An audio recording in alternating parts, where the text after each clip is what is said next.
Davy sat hunched in the small security office. Cold coffee sat beside him, a silent, forgotten companion. He watched the monitors, rows of grey images. The Northgate Mall parking lot slept. He sighed. Another hour, then freedom. Suddenly a flicker on monitor 7. Sector C, Davy frowned, tapping the screen's edge. Loose connection?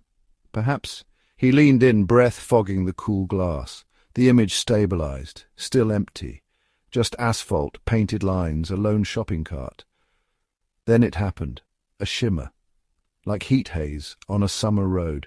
But there was no heat. The air was chill.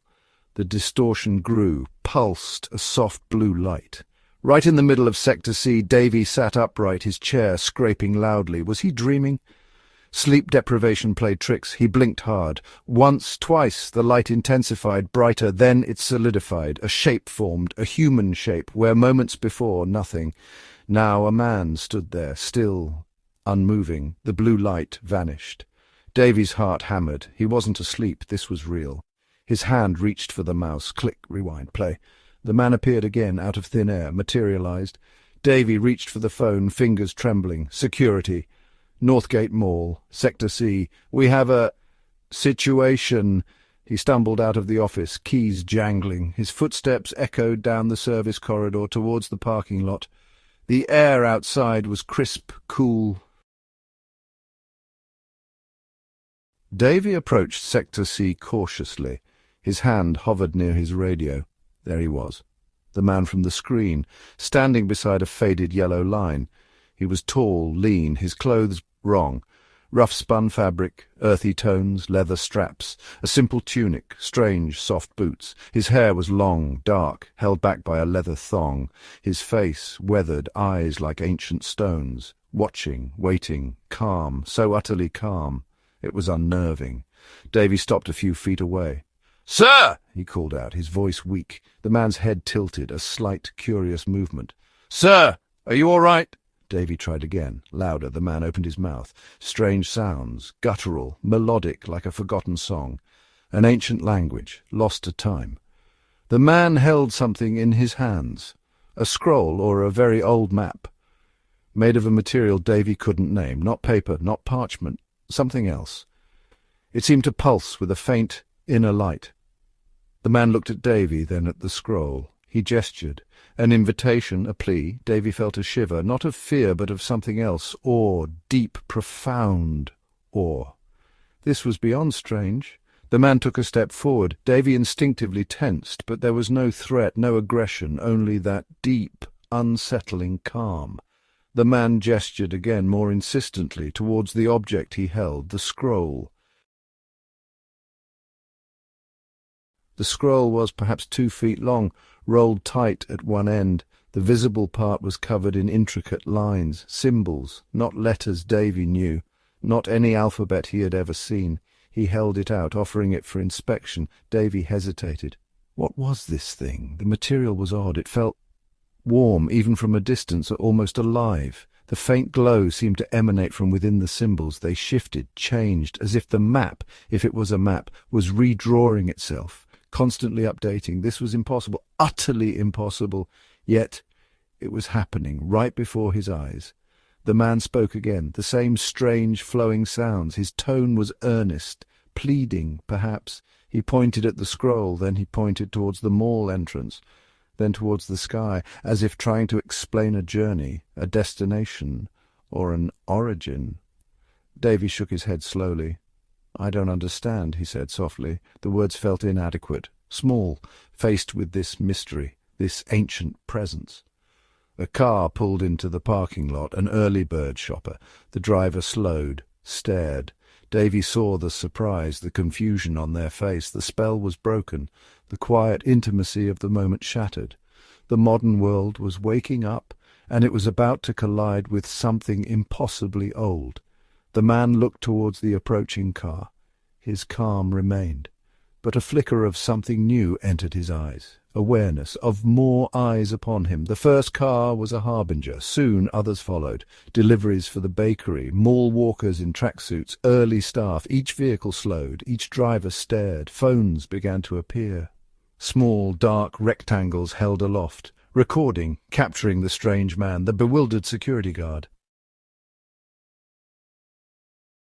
Whispers started, then louder voices, questions, theories. Fear mingled with intense curiosity. A small crowd began to gather. At a safe distance, Davy felt a surge of panic. This was escalating. Fast, he raised his radio. "Dispatch, I need police assistance. Sector C, large crowd forming. Subject is, unusual?" The man watched the growing crowd, his expression unreadable. He did not seem afraid, merely observant. He held his glowing scroll a little tighter, as if it were an anchor in this sea of newness. The first police car arrived, siren off, lights flashing. 2 officers stepped out. Young, cautious, their eyes took in the man, his clothes, the scroll, the watching crowd. One officer approached Davy. "What's going on here, pal?" she asked. Her voice was firm, professional. Davy tried to explain the materialization, the strange language, the ancient map. He knew how it sounded. Insane, completely insane. The officers exchanged a look. They approached the stranger. "Sir, can you tell us your name?" one asked, politely, but with an edge of authority. The man responded in his unknown tongue. His voice resonated, even across the asphalt. The crowd murmured. More phones were out. Someone was live-streaming. The scene was becoming a spectacle, a very public enigma. The 21st century had a new, very old mystery, and everyone wanted to see it. More police units arrived, swiftly, efficiently. Yellow tape appeared, encircling Sector C, creating a sterile zone. The crowd was pushed back, gently but firmly. "Please, folks, give us some room." The officers were trained for many things. Crowd control, domestic disputes, robberies. But not this. Not a man who appeared from nowhere, speaking a language no one understood, holding a map that glowed. This was new territory for everyone. The man remained calm. He watched the police. He watched the tape being unfurled. He made no move to resist, no move to flee. He simply stood, a figure of impossible antiquity, placed jarringly in a modern landscape of concrete, steel, and flashing blue lights. Captain Miller arrived. A veteran, seen a lot but not this. He conferred with Davy, with the first officers on scene. His brow furrowed, deep in thought. "Get a translator down here," Miller commanded. "Any kind. See if anyone recognizes that language." A young officer nodded, already on her phone, calling linguistic departments, universities, anyone who might help. "And someone get an expert on artifacts. That scroll, it looks important." Miller's gaze kept returning to the glowing object in the stranger's hands. It pulsed softly, a silent, enigmatic heartbeat. The man was offered water. He accepted it with a slight nod, a gesture of thanks. He drank slowly. His eyes scanned the faces around him. Not with fear, but with a quiet intensity, as if searching for something or someone. The initial shock was wearing off, replaced by a focused professional curiosity and a growing sense of unease. Hours passed. The sun climbed higher. The parking lot baked under the May heat. Inside the cordoned area, a temporary shelter was erected for the stranger, for the growing team of experts. Dr. Aris Thorne arrived first, a renowned linguist, specializing in dead languages. His eyes lit up with a feverish excitement when he heard the recordings of the man's speech. He approached the stranger carefully, respectfully. Dr. Thorne spoke, first in Latin, then ancient Greek, then Akkadian. The stranger listened patiently, his expression unchanging. Then Thorne tried a reconstructed Proto-Indo-European dialect, a long shot, a very long shot. The stranger's head tilted, a flicker of recognition, just a flicker. He responded, a few words, hesitant, as if dredging them from a deep forgotten well. Thorne gasped. He leaned closer, listening intently. "It's archaic," Thorne stammered to Captain Miller. "Incredibly archaic, pre-Sanskrit, pre-anything we have extensive records of. But there are roots, familiar structures, twisted, changed by millennia. But there." He turned back to the man, spoke again, slowly, carefully, using the few cognates he could grasp. The man replied. A longer sentence this time. His voice, though ancient, was clear, resonant. Meanwhile, Dr. Lena Hansen arrived, a specialist in ancient artifacts and cartography. Her focus was the scroll. She wasn't allowed to touch it yet, but she observed it. Through high-resolution cameras, the material, the symbols, the strange internal luminescence. "I've never seen anything like it," she whispered. To no one in particular. "The craftsmanship is alien. Yet the symbols they feel old, terribly old, from our world, but from a time we barely remember." Permission was finally granted for a closer look. Dr. Hansen approached the scroll. The stranger watched her, no hostility, only that unwavering, patient gaze. He did not relinquish the scroll, but he allowed her to examine it as he held it. She wore gloves, used delicate instruments to take microscopic samples of the edge, where a tiny fragment was loose, for carbon dating, though she suspected. Carbon dating might be insufficient or irrelevant. The initial results from the samples were baffling. The material wasn't vellum, not papyrus. It was a complex cellulose structure, interwoven with metallic filaments, too fine to see with the naked eye. "This material," she announced to the hushed onlookers, "it's organic but engineered. To a degree we can't replicate, not even today." The scroll seemed to hum faintly, as if aware of her scrutiny. The light from its symbols pulsed. Then came the carbon dating report. Preliminary, but astounding. "The organic components," a technician read, his voice trembling slightly, "they date back approximately 3,000 years. A collective intake of breath. 3,000 years. The scroll was an authentic Bronze Age artifact, or even older, yet it looked new, pristine, and it was clearly functional. The symbols shifted, responded to something, perhaps the man's thoughts. The biggest shock was the map itself. It depicted coastlines, mountain ranges, but they were different, recognizable, yet subtly altered, as if showing the earth of a distant past. But it was more than a static image. The man touched a symbol. The map zoomed, focused on a specific region. Details appeared, rivers, settlements, pathways. It was an interactive display, 3 millennia old and still working perfectly. Technology that defied all understanding. The man looked at Dr. Thorne, then at Dr. Hansen.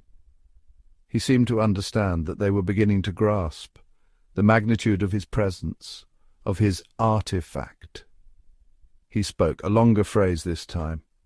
Dr. Thorne listened, his brow furrowed in concentration. He says, "The map is a guide," Thorne translated, slowly, word by word, a true guide. "It shows what was, what is, and what could be." A shiver ran through the small group. The stranger then did something unexpected. He pointed to a specific location on the glowing map, a desert region, familiar to historians, known for sparse ruins, forgotten civilizations. Then he raised his other hand, pointed towards the sky, not directly up, but at an angle, towards a specific constellation, barely visible in the daylight, but its position known, trackable. His gaze was intense, meaningful. Dr. Hansen cross-referenced the map's coordinates, with astronomical charts, with archaeological records. Her fingers flew across her tablet. "The location he's pointing to on the map," she said, her voice hushed. "It aligns with a site, long considered minor, some scattered stones, nothing more. But the map, it shows structures there, immense structures, and this celestial alignment, it's precise. For this exact date, 3,000 years ago, he was proving it, not just his age, but the map's authenticity, its impossible knowledge. He was linking his ancient past to their present. He was showing them that the map was not just a relic, it was a key, a living document from a time when the world was different, perhaps when humanity itself was different, or when humanity was not alone. The implications were staggering, overwhelming. The silence in the shelter was thick, heavy with unspoken questions. The day wore on. The world outside the yellow tape buzzed. News reports, speculation, government agencies scrambled, but inside the shelter, a fragile understanding was forming. The man was not a threat. He was a messenger. Or perhaps something more.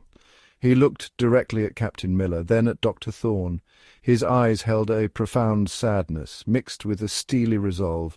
He spoke again, his voice clear, resonant. Dr. Thorne translated, his own voice strained with emotion. "He says his journey was long, so very long. The man paused.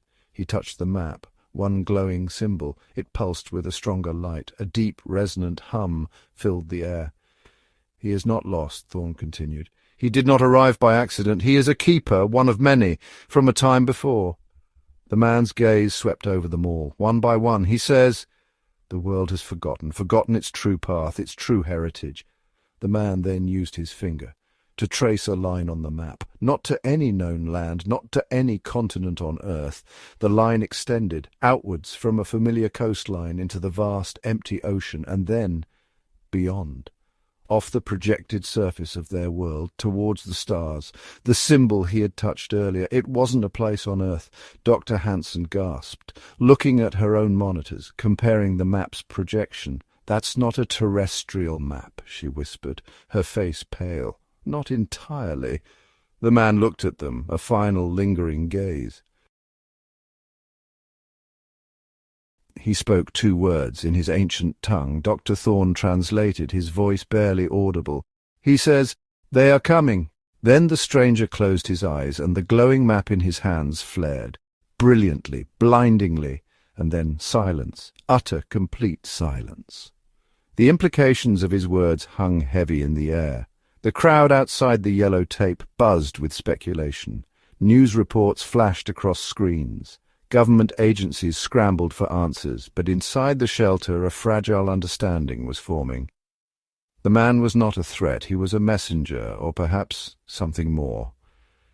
He looked directly at Captain Miller, then at Dr. Thorne. His eyes held a profound sadness, mixed with